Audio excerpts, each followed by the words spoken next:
ముందు అసెంబ్లీ అంటే కొంతమంది చాలా మంది జనాల్లో ఒక రకమైన అపోహ ఉంటుంది.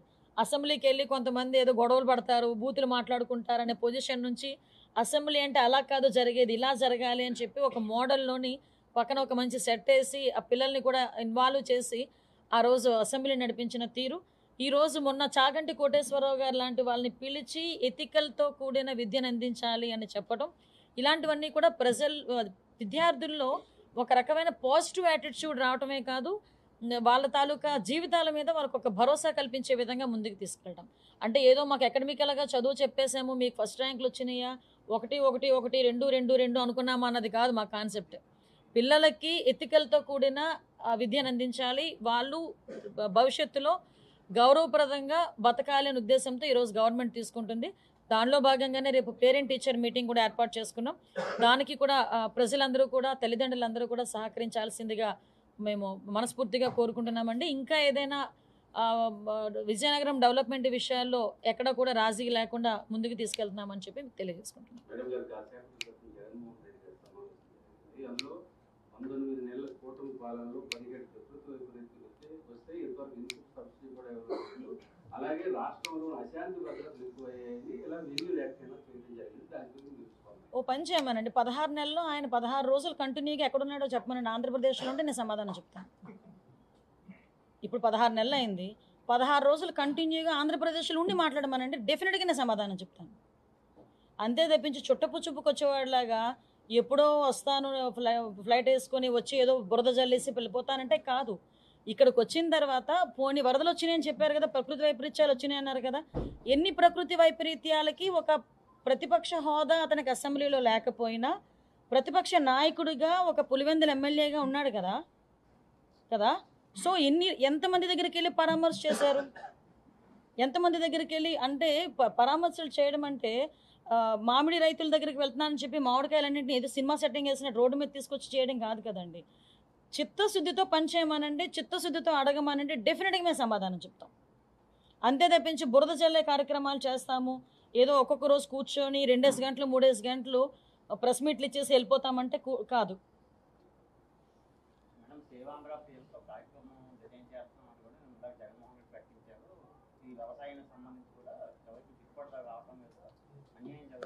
జేబులోంచి డబ్బులు ఏమైనా ఇస్తానన్నాడు ఆయన.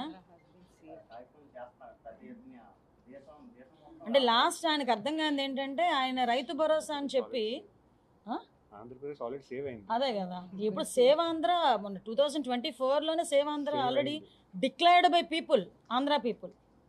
ఓకే, ఇప్పుడు మొన్న కూడా రైతు భరోసా అని చెప్పి ఏదైతే సెంట్రల్ గవర్నమెంట్ డబ్బులు ఇచ్చిందో యాజ్ ఇట్ ఈస్ అంతే డబ్బులు ఇచ్చి 13,500 ఎంత తీసుకొచ్చి చేతిలో పెట్టేసేవారు.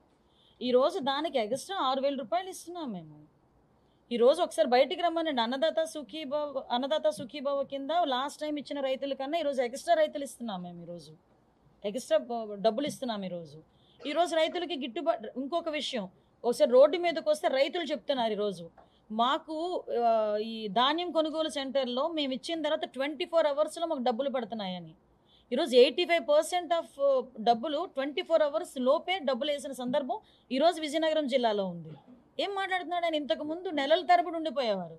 గతంలో ఎప్పుడు లేనట్టుగా మ్యాంగో ప్రొక్యూర్మెంట్ చేయడం జరిగింది, పొగాకు ప్రొక్యూర్మెంట్ చేయడం జరిగింది, కాటన్ ప్రొక్యూర్మెంట్ చేయడం జరిగింది.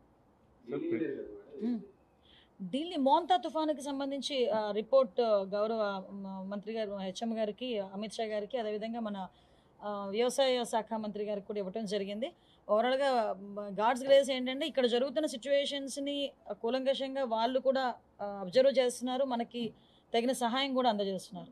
ఈరోజు మోంతా తుఫానే కాదండి, ఏ తుఫాన్ వచ్చినా కూడా ప్రాపర్ వేలో ఎదుర్కోవటానికి ఈరోజు రాష్ట్ర government disaster management with coordination with RTGS ఈరోజు మేము రెడీగా ఉన్నాం. ఎందుకంటే ఏదో మేము వచ్చి ఆపేస్తామని చెప్పి నేషనల్ కెలాబిలిటీస్ని ఎవరు కూడా ఆపలేరు. కానీ మనం ఆస్తి నష్టాన్ని మినిమైజ్ చేయొచ్చు, ప్రాణ నష్టాన్ని మినిమైజ్ చేయడానికి అలర్ట్ ఇవ్వచ్చు.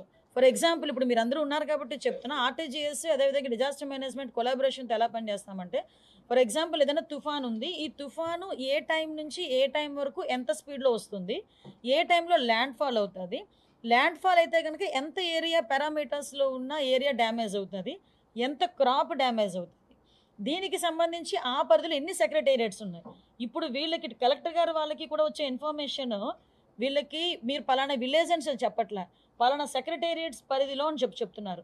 ఫర్ ఎగ్జాంపుల్ ఈ 4000 సెక్రటేరియట్స్ పరిధిలో ఈ రకంగా మనకి ఓ ముంపు ప్రాంతాలు ఉండొచ్చు. వీళ్ళ దగ్గర ఒక టోల్ ఫ్రీ నెంబర్తో పాటు ఒక కంప్లీట్గా విత్ కరెంట్ 24/7 కరెంట్ ఉండేటట్టుగా అక్కడ ఒక సిస్టమ్ రెడీ చేసుకుంటున్నాం. దానికి సంబంధించి లైన్ డిపార్ట్మెంట్స్ వాళ్ళందరినీ కూడా అలర్ట్గా ఉంచుతున్నాం. అంటే ప్రాణ నష్టాన్ని మ్యాక్సిమం మినిమైజ్ చేస్తున్నాం. ఆఖరికి అలర్ట్స్ ఇస్తున్నాం. మీరు లాస్ట్ మోంతా తుఫాన్లో చనిపోయిన 2-3 కూడా ఈ ఒక పక్క నుంచి అలర్ట్ అందుకొని కూడా ఇగ్నోర్ చేసి బయటికి వెళ్ళిన వాళ్ళు చనిపోయే పరిస్థితి కూడా కనిపిస్తూ ఉంది. ఎందుకు ఈ మాట చెప్తున్నానంటే, దయచేసి గవర్నమెంట్ ఏదైతే అలర్ట్ ఇస్తుందో ఆ అలర్ట్ని పరిగణలోకి తీసుకోండి ఇటువంటి విపత్కరమైన పరిస్థితుల్లో అని చెప్తాను.